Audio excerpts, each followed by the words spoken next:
Hello, and welcome to our lesson on project fundamentals. This segment will cover what is a project.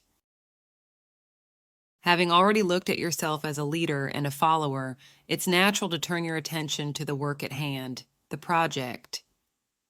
Understanding the project goes beyond comprehending its expected result, distinguishing it from other types of work, understanding its environment, seeing the bigger picture, and exploring its objectives and goals at multiple levels. Because projects are complex, additional effort is needed to understand the appropriate execution order and how to approach hard-to-define concepts like quality. Finally, the practical measures of starting a project, such as writing a project plan and holding a kickoff meeting, must be addressed. It would be impractical to move any further without a proper definition of what a project is according to the Project Management Institute. A project has two identifying features: a defined beginning and end and unique goals and outcomes. Some have observed a third feature common in many projects: the need for team members with various skills. To properly understand a project, we must first explore its origins. In most cases, a project arises from a problem that needs to be solved or an opportunity that has the potential to be exploited. After identifying the problem or opportunity, sometimes called a business need, the project sponsor explores the desirability of different options to determine whether the project's potential impact is worth the investment in time and resources. A project charter is created once a decision has been made to move forward. Does the project leader initiate the project, or does the project itself generate the need for a project charter? This type of document describes what the project is designed to address, specifies where project funding will come from, and identifies parties necessary to the project, stakeholders. These three things unite to define, fund, and authorize the project leader to begin working on the project. The project sponsor is the individual or group with the authority to write or approve the project charter, and it is typically a prominent stakeholder. Who is ultimately responsible for the success of the project? The project leader or the project sponsor?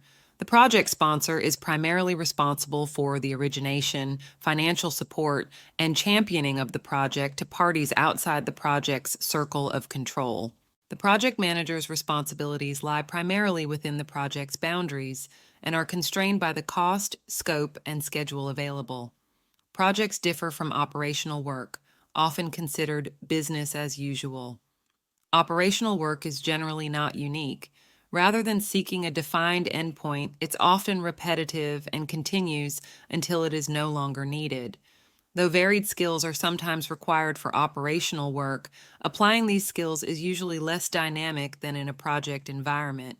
Because project outcomes are unique in definition, it may be more difficult to predict precisely which skills are needed beforehand. While project and operational work share many core competencies, the management techniques required differ. In some cases, the distinction between projects and operational work can be challenging to define. An example is maintenance, including applying security patches to a server or changing parts on a machine.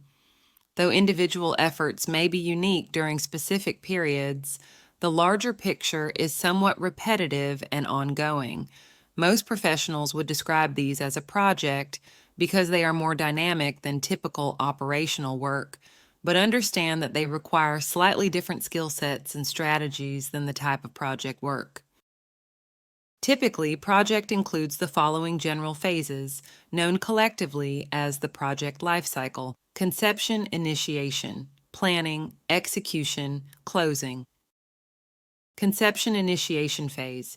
During initiation, research is conducted and decisions are made regarding the project's feasibility. Once the decisions have been made to move forward, a project leader manager is chosen, rough planning is completed, and the team begins to take shape. Stakeholders formulate and agree upon project goals, scope, and requirements. Additionally, the essential structures and rules needed to complete future phases successfully are put in place. Planning phase. In this phase, plans are drafted in more detail. Although these plans include obvious elements such as the schedule, budget, and product designs, they should also include elements such as the communication plan, how quality should be tracked, and how the final product will be delivered to the customer. Execution phase. This is where the rubber meets the road and the bulk of the project work is completed. More specifically, the plans created in the previous phases are implemented. Because progress is being made, it is essential that other important activities, such as schedule tracking and communication, take place on a regular basis. Complex or multi-phase projects may move between the planning and execution phases multiple times. Closing phase. The final phase ensures that previous efforts are appropriately brought to an end. This involves handoff to the customer and the release of professional responsibility. It also requires equipment, personnel, and budgets to be properly accounted for.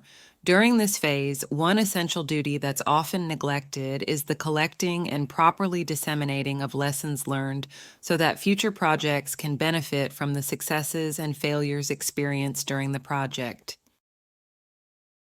Project functions. This element of the project lifecycle is differentiated from the others because its activities don't generally occur at a specific time. Instead, they are ideally implemented and monitored continuously. Examples of project functions include risk management, quality assurance, communications management. Project management itself meets the definition of a project function. The nature of each of these competencies requires an element of monitoring, making decisions based on what is observed and taking action based on those decisions.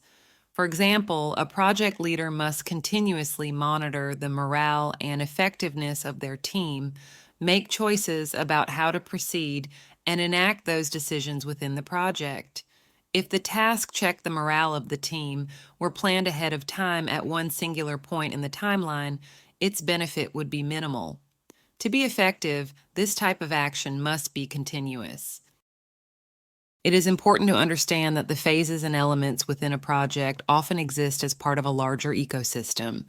Many projects are single components in a much larger effort, which themselves could also be considered a project. The bigger effort, sometimes called a program, is also unique, a defined project. This can play out so that the steps you might expect a project to include each become their own sub-project. In addition to projects encompassing a small part of a single effort, some projects are part of a product's life cycle. Each stage of a product's life could include one or more projects. For example, a factory producing and selling a particular good, production and sales themselves are often operational work, could have the following projects: introductory marketing, initial setup of production machinery, introduction into new markets or retail chains, realizing savings and efficiencies from mass production, economies of scale, increasing production capacity, final closure of the production line, converting the machines for another use or selling them to another company. Each of these projects would contain the 4 life cycle phases, or could themselves have sub-projects. Now that we gain some insight into what a project is, let's move on to the environment in which it lives. This is the end of this segment of our lesson. In the next segment, we shall discuss the project's environment and factors affecting project. This course is presented to you by South Europe College. Thank you for listening and see you on our next segment.